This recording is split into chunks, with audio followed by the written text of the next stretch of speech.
This is the Momentum Podcast. I recently had a couple conversations this week that reminded me of a challenge we have as entrepreneurs. We are almost hardwired to tolerate too much, and tolerating too much can take us out of the game, take us away from our goals, and cause us to have challenges getting to where we want to be. I want to help you with this podcast if you've been tolerating too much. And if you don't feel like you have, listen, and you might discover where you have been. I'm Alex Sharfin, and this is the Momentum Podcast, made for empire builders, game changers, trailblazers, shot takers, record breakers, world makers, and creators of all kinds. Those among us who can't turn it off and don't know why anyone would want to. We challenge complacency, destroy apathy, and we are obsessed with creating momentum so we can roll over bureaucracy and make our greatest contribution. Sure, we pay attention to their rules, but only so that we can bend them, break them, then rewrite them around our own will. We don't accept our destiny, we define it. We don't understand defeat because you only lose if you stop, and we don't know how. While the rest of the world strives for average and clings desperately to the status quo, we are the minority, the few, who are willing to hallucinate there could be a better future. And instead of just daydreaming of what could be, we endure the vulnerability and exposure it takes to make it real. We are the evolutionary hunters, clearly the most important people in the world, because entrepreneurs are the only source of consistent, positive human evolution, and we always will be. So this week I had a couple of interesting conversations, one with some friends of mine that run a business, and one with James Nielsen Watt, who I recorded a podcast with him for his podcast. And, in the first conversation with the friends of mine who run a business, they were telling me about somebody that they brought in to help them run their company. And we had a conversation, and I asked a bunch of questions, and basically here's what they told me, that they have a person on their team who's helping them run their business, and she came in having been from another business and started working with them. And here's what they told me in a nutshell. It was interesting because it took about a half hour to get to all of this, but then when I played it back to the two of them, the female, and I'm not using their names because I don't have permission yet, but their husband and wife team, and the wife started crying because what they realized through our call is that they have someone helping them run their business that is not bought in, that they run an events company, won't show up early to events to make sure that everything is done.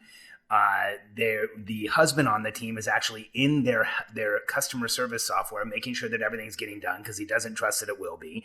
They're having repeated issues, repeated mistakes, repeated challenges, and this person is also fighting any type of accountability, any type of structure, any type of process, and wanting to just do things her way.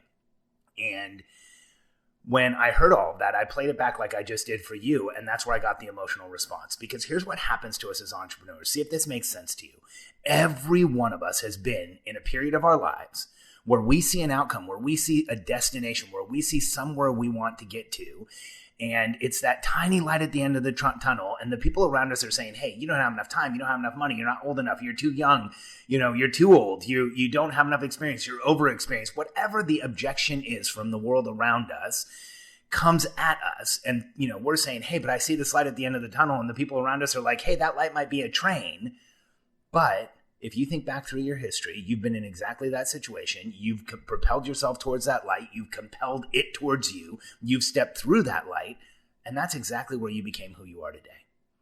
And that pattern of having done that pattern of having been through that pain actually sets us up to do it again. And I'll explain that in just a second. But first, I want to share what we talked about on James Nielsen Watt's podcast. So he works with practitioners to help them grow businesses. And there's actually a lot of overlap in what the two of us do. And, I've had a ton of practitioners come through our program, chiropractors, functional medicine doctors, alternative types of healers. And, he was telling me, do you see practitioners putting up with too much? He asked me, do you see practitioners who put up with too much, who, don't get the help that they need, and who just stay in a place of tolerating what they don't really want? In fact, he said he was a chiropractor, and he said that it took him like 5 to 7 years into his career before he realized he wanted to be doing something else. And that's why he's doing what he's doing today. And he said, it took me quite a while. Well, in the practitioner space, and this is the same for some entrepreneurial spaces, I've seen practitioners in the same position for 10 years, 15 years, 20 years, as much as 30 or 40 years, knowing that they want to do something else, but staying in that place of tolerating and hoping things will get better. And here's what I shared with James is that, I look at these stages of how much you're tolerating and these stages of kind of changes of feelings that you go through, these stages of animosity you go through. See, if you stay in a place where you're tolerating too much, and this is kind of a litmus test for you, are you tolerating too much in your business today? Because what happens is if you're tolerating too much, first, you start developing animosity towards your company. You start thinking like, I just don't want to do this. And maybe even the people working in the company and frustration with who the people are. And then you might even start to develop animosity for your industry, like chiropractors who get frustrated first with their chiropractic business, but then with the chiropractic industry, like, oh man, there's just, I'm frustrated with everything. And then you start getting frustrated or you start developing animosity towards your customers or patients. I see this with practitioners all the time. First, they're frustrated with the practice, then they're frustrated with the industry, then they finally cross over to being frustrated with their customers, with their patients. And then the fourth level, and this one's the big one, is you start developing animosity towards yourself.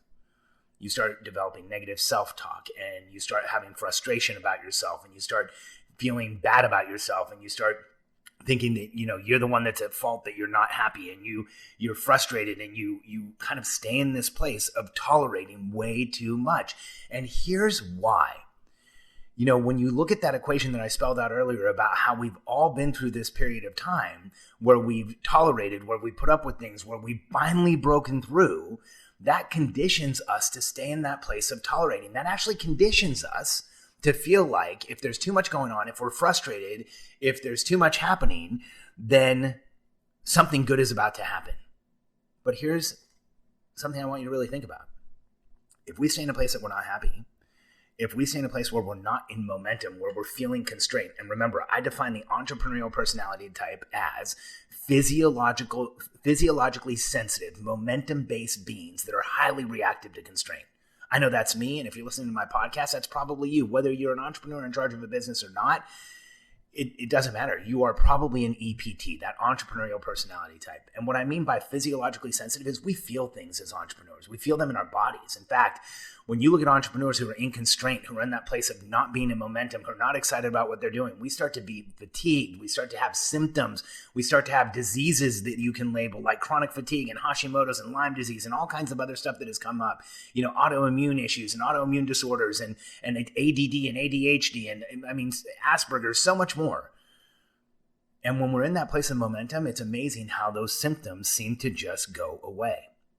And not only are we physiologically sensitive, we are momentum-based beings. We live for momentum.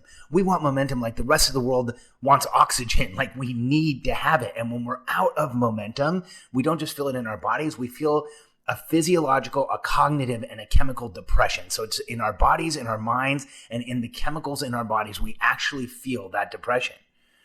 And we are highly reactive to constraints. So that's the whole definition of the entrepreneurial personality type. Physiologically sensitive, momentum-based beings that are highly reactive to constraint. Here's what I mean by that. When we feel constraint in our lives, when we feel held in place, when we feel like we're not moving forward, we're not doing what we want to do, we become reactive to that constraint. It shows up in everything we do. It shows up in how we treat other people. It shows up in how we look at our business. It shows up in how we look at our industry. It shows up in how we look at our customers, or if you're a practitioner, your patients. And it shows up in how we look at ourselves. And so if you've been tolerating too much, if this resonates, if you're hearing flashes of how you've been feeling and what I'm saying, then I would suggest to you that maybe this is a time for you to do some thinking. Maybe take a 20-minute walk and really think about what's going on and come back to a desk or a table or somewhere where you can write down everything that's been frustrating you. Write down where you're feeling that constraint from. And if you write it all out, you will feel when you finally have it all down on the sheet of paper, because it's going to feel like relief. It's going to feel like a deep breath. It's going to feel like you finally have achieved a level of clarity. And if you don't feel that relief, if you don't feel that level of clarity, then get up and go do it again. Go for another walk and then come back and keep writing. And here's what will happen for you. And what is happening for so many entrepreneurs that I've worked with is when you can take a step back and look at that sheet of paper and see all the things that you're tolerating. And I'm talking about tolerating the people around you, tolerating the places that you're going, the time that you're spending, the things that are in your life. Like, what is it that's frustrating you? And it doesn't matter if it's something as huge as you don't really like your business right now, or something as minor as the light switch in your office is broken. Get it all out on a sheet of paper. It's all pressure and noise. It all affects us. We can't compartmentalize as entrepreneurs. We can pretend like we do, but the reality is we feel it all. And so get it all out on a sheet of paper, feel that relief, and then ask yourself the question, what on this sheet of paper do I really need to tolerate, want to tolerate? What is getting me to an outcome that I actually want? And what am I just putting up with? And be ruthless, because this is binary. The things in your life are either giving you momentum or they're taking them away.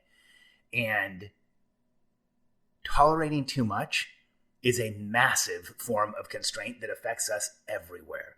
Once you have this sheet of paper written out, start marking things off.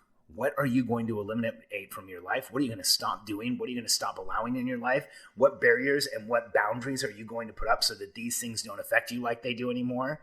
And you will see your life and your business shift in a massively positive direction. And if you're in that place where your business has gotten frustrating, it's too much pressure and noise, your team's gotten to the place where you're frustrated with them, you're starting to develop that animosity towards the industry, towards your customers, maybe even towards yourself, do not feel like it has to be that way. Reach out to us.